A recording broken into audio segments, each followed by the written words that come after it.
Hello everyone and welcome to Use Your Spanish. Bienvenidos a Use Your Spanish, the place where you can learn the Spanish that you really need. In today's video, we are going to continue with our series of Español en Contexto.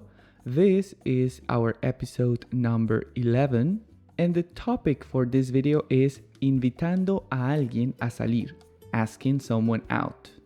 I have another series of videos in which I explain everything in Spanish, so it's for more advanced students. If you are interested, you can go ahead and check it out by clicking this link. If this is the first time that you're watching these kinds of videos, very quickly I will explain to you how they work. So in the first section, you are going to listen to Miguel, a native Spanish speaker, who is going to share with us a story. You will be able to read the story while he speaks at a very, very low speed so that you get the pronunciation of every single word. In the second section, I am going to explain to you some of the words, expressions, common sayings, idioms that he used in his story. And in the third part of this video, you will listen again to Miguel's story, but this time at a normal speed so that you test your comprehension skills, your listening skills in Spanish. And that's it. So if you are ready, then let's get started. No sé si estáis de acuerdo conmigo, pero creo que una de las cosas que más cuesta en esta vida es vencer la timidez para invitar a alguien a salir contigo. Es una situación que pone a prueba nuestra valentía y nos saca de nuestra zona de confort, especialmente si esa persona nos gusta mucho. Recuerdo que en una de las clases de mi primer semestre en la universidad había una chica muy guapa. Ella era una de las chicas más populares del grupo y además era muy inteligente. Desde un principio me convencí de que ella estaba fuera de mi alcance, pues pasaba la mayor parte del tiempo con otros de mis compañeros que eran más guapos y populares que yo, y por lo tanto asumí que ellos tendrían muchas más posibilidades de salir con ella. Curiosamente, me enteré de que, aunque no tenía novio, nunca salió con ninguno de ellos. Esto me hizo pensar que a lo mejor debía dejar la timidez a un lado y empezar a tirarle los tejos sutilmente, pues me moría de ganas por salir con ella. Pasaron varios meses hasta que finalmente me armé de valor para hablar con ella e invitarla a salir. Pero fue entonces cuando descubrí que se mudaría a otra ciudad y quizás nunca más volvería a verla. Como un año después, tuvimos una conversación por chat y tomándole el pelo, me animé a decirle que estuve a punto de invitarla a salir. Para mi sorpresa, ella respondió que yo también le gustaba entonces y que le hubiese encantado salir conmigo. No hace falta que os diga cómo me sentí. En resumidas cuentas, muchas veces perdemos buenas oportunidades en la vida porque nos rendimos antes de intentarlo. Si cultivásemos nuestra autoestima y aprendiésemos a confiar un poco más en nosotros mismos, sería mucho más fácil conquistar nuestros sueños. Okay, so I hope that you have been able to follow Miguel's story. I am going to explain to you now all those words that you saw in red color. Okay, so let's go for it. Vamos a empezar. Miguel started his story by saying, "No sé si estáis de acuerdo conmigo." The expression estar de acuerdo means to agree with someone. For example, no estoy de acuerdo con lo que le dijiste a María. No estoy de acuerdo con lo que le dijiste a María. I don't agree with what you said to María. Okay, another example. ¿Estás de acuerdo conmigo? ¿Estás de acuerdo conmigo? Do you agree with me? Next word. The word vencer, vencer. In Spanish, we can also say superar o derrotar. Of course, this word has different meanings depending on the context, like many other words in our language. But in the context of this story, the word vencer has the meaning of superar, derrotar, which is to defeat or to overcome. Let me give you two examples. Juan no ha podido vencer aún el miedo a volar. Juan no ha podido vencer aún el miedo a volar. Juan hasn't been able to defeat or to overcome his fear to fly. Okay, so he's scared to take a plane. Another example. Si no vences la timidez, nunca tendrás amigos. Si no vences la timidez, nunca tendrás amigos. If you don't overcome your shyness, you will never have friends. Okay? Let's continue. Another expression that Miguel used was poner a prueba, which means to test. Let me give you some examples. Estás poniendo a prueba mi paciencia. Estás poniendo a prueba mi paciencia. You are testing my patience. Another example. Pondrán a prueba una nueva vacuna contra el virus. Pondrán a prueba una nueva vacuna contra el virus. They will test a new vaccine against the virus. Next word, valentía. Valentía. Do you know what valentía means?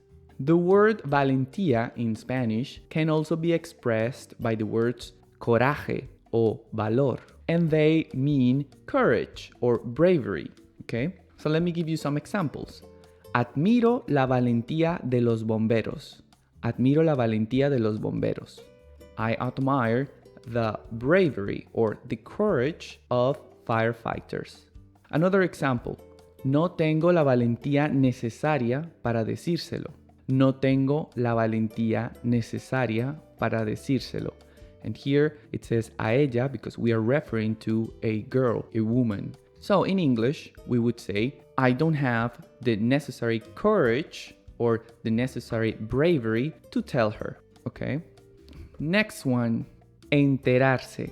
Enterarse means to find out or to get to know about something.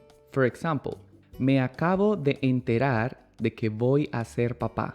Me acabo de enterar de que voy a ser papá. I just found out I am going to become a father. Next example. El evento fue hace una semana y ahora me entero. El evento fue hace una semana y ahora me entero. The event was 1 week ago and I just found out now, or I just got to know about it now. Next one. The word guapa. Guapa. This is a very popular common word that we use in Spanish to refer to a very pretty girl, okay? But we have other words in Spanish with which we can express the same thing. We have many. Some of them are hermosa, bonita, linda, bella. So all of them mean pretty or beautiful. And in this case, we are referring to a girl, but these adjectives can also be used for guys. All you need to do is to change the last A for an O. Instead of guapa, guapo. Hermosa, hermoso. Bonita, bonito. Linda, lindo. Bella, bello, etc. Okay? Let me give you some examples of how we use this word. Nunca antes había visto una mujer tan guapa. Nunca antes había visto una mujer tan guapa. I had never seen a woman that beautiful. Another example. Se veía tan guapa con ese vestido. Se veía tan guapa con ese vestido. She looks so beautiful with that dress. Okay, before we continue, I would like to remind you to subscribe to my channel if you haven't done it yet. On my channel, I have 4 different series of videos encompassing stories, culture, grammar, vocabulary, etc. And I am sure that you don't want to miss that. So please make sure to hit the subscribe button and activate the notification bell so that every single time I upload a new video, you get a notification. Additionally, you can follow me on my social networks on Facebook and Instagram, and visit my website www.useyourspanish.com for more useful content. And that's it. Let's continue with the rest of the video. The expression fuera de alcance, fuera de alcance. This expression means that something is out of reach. When we talk about fuera de alcance, it depends on the context, but it could mean something like when someone is out of your league, for example, or when something is very expensive, so you cannot afford it, or when something is very far away from you and you cannot reach it, okay? So it's more or less the same meaning than in English, okay? For example, ese coche es muy caro, está fuera de mi alcance. Ese coche es muy caro, está fuera de mi alcance. This car is very expensive. It is out of reach for me, or it is out of my reach. Another example. Viajar por todo el mundo está fuera de mi alcance. Viajar por todo el mundo está fuera de mi alcance. Traveling around the world is out of my reach, or is out of reach for me. Okay? Next expression, desde un principio. O desde el principio. In Spanish, we can also say desde el primer momento, okay? These expressions mean from the beginning. These are different ways to say in Spanish from the beginning. Let me give you some examples. ¿Por qué no me dijiste la verdad desde un principio? ¿Por qué no me dijiste la verdad desde un principio? Why didn't you tell me the truth from the beginning? Another example. Desde un principio supe que lo nuestro no iba a funcionar. Desde un principio supe que lo nuestro no iba a funcionar. From the beginning, I knew that our relationship was not going to work. Okay? Let's continue then. A lo mejor, a lo mejor. In Spanish, we can also say quizás, quizá, tal vez. Okay? The meaning of these expressions or these words is maybe, perhaps, most likely. Let me give you some examples. A lo mejor debería dedicar más tiempo a estudiar español. A lo mejor debería dedicar más tiempo a estudiar español. So, maybe or perhaps I should dedicate more time to study Spanish. Another example. A lo mejor ellos vienen esta noche. A lo mejor ellos vienen esta noche. So, maybe or most likely they will come tonight. Next expression, por lo tanto, por lo tanto. We can also say in Spanish por tanto or por consiguiente. It's just a connector. In English, the connector is therefore or hence or thus. Okay? Let me give you some examples. Estoy sin empleo, por lo tanto no tengo dinero. Estoy sin empleo, por lo tanto no tengo dinero. I am unemployed. Therefore, I don't have any money. Another example. Estamos en cuarentena. Por lo tanto, no podemos viajar. Estamos en cuarentena. Por lo tanto, no podemos viajar. We are in quarantine.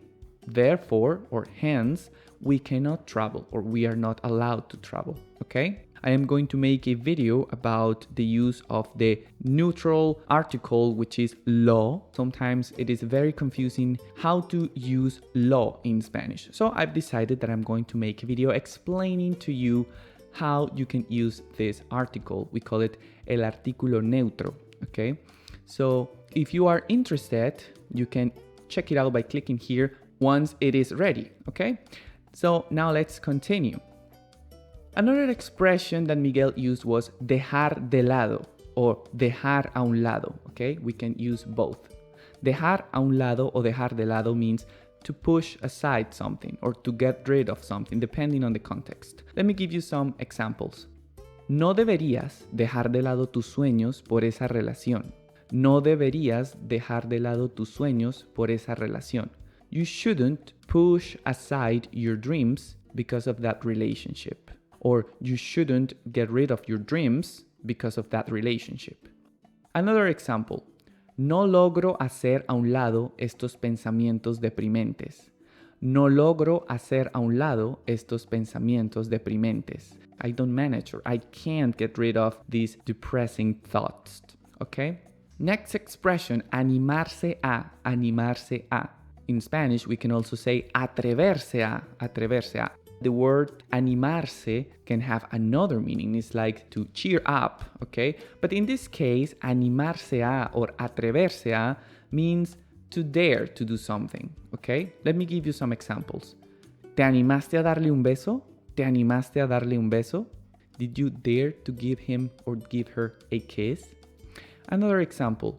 No me animo a salir sola por la noche. Es peligroso. No me animo a salir sola por la noche. Es peligroso. I don't dare to go out alone during the night. It's dangerous. As you can see here in this context, animarse doesn't have the meaning of to cheer up, but the meaning of to dare to do something, okay? Next expression. Morirse de ganas. Morirse de ganas. The expression morirse de ganas, which literally means that you are dying of desire, gives exactly this idea that you are dying to do something, okay? You really want to do something. You can't wait to do something. We use this expression all the time. It's very, very common. Some examples. Me muero de ganas por viajar este verano. Me muero de ganas por viajar este verano. I'm dying to travel this summer, or I can't wait to travel this summer. Another example. El niño se moría de ganas por abrir los regalos. El niño se moría de ganas por abrir los regalos. The kid was dying to open the gifts, or the kid could not wait to open the gifts, okay? Next expression, tirar los tejos, tirar los tejos. Okay, so first of all, this is an expression that is mainly used in Spain. It can also be expressed with the words coquetear or flirtear, okay? These are also other words that express the same thing. So it means to flirt, of course, to flirt. As you can see now in Spanish, especially in Spain, we also use the word flirtear, which is an Anglicism from the word in English, to flirt. So let me give you some examples. ¿Sabías que Miguel le está tirando los tejos a María? ¿Sabías que Miguel le está tirando los tejos a María? So, did you know that Miguel is flirting with María? Another example. Nos hemos peleado porque la vi tirándole los tejos a Pedro. Nos hemos peleado porque la vi tirándole los tejos a Pedro. We argued because I saw her flirting with Pedro. Okay, let's continue. Armarse de valor. Armarse de valor. Armarse de valor means to take courage or to steel oneself. This is another idiomatic expression in English, right? To steel yourself to do something because it's something that requires a lot of courage. For example, tuve que armarme de valor para decirle la verdad. Tuve que armarme de valor para decirle la verdad. I had to take courage or to steel myself to tell her the truth or to tell him the truth. Another example. Ella se armó de valor para hablar con su ex. Ella se armó de valor para hablar con su ex. She took courage to talk to her ex. Okay? So she had to steel herself to talk to her ex. Next expression, tomar el pelo. Tomar el pelo. Another expression that is very, very common. And in Spanish, it means bromear o burlarse. In English, it could be to pull someone's leg or to tease someone or to make fun of someone, okay? Tomar el pelo. Let me give you some examples. ¿Me estás tomando el pelo? ¿Me estás tomando el pelo? Very common question. It's, are you kidding me? Are you kidding me? Another example. Deja de tomarme el pelo y dime la verdad. Deja de tomarme el pelo y dime la verdad. Stop pulling my leg and tell me the truth. Okay?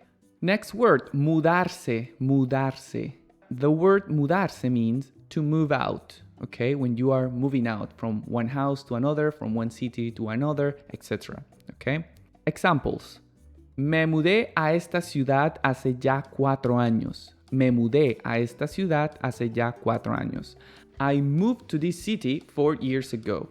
Mi familia se mudó a España en los 90. Mi familia se mudó a España en los 90. My family moved to Spain in the 90s. Okay? Next word, rendirse, rendirse. In Spanish, we can also say darse por vencido. Rendirse o darse por vencido.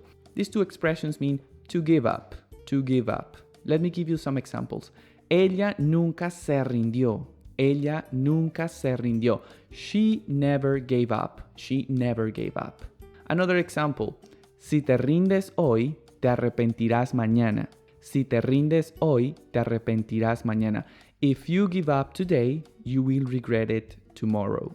Before we move on, I want to let you know that I've made a video to explain how to use the pronoun se.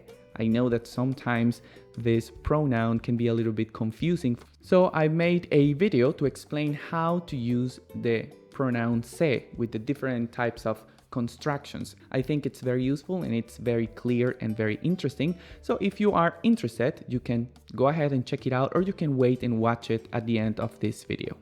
Let's continue. Estar a punto de, estar a punto de.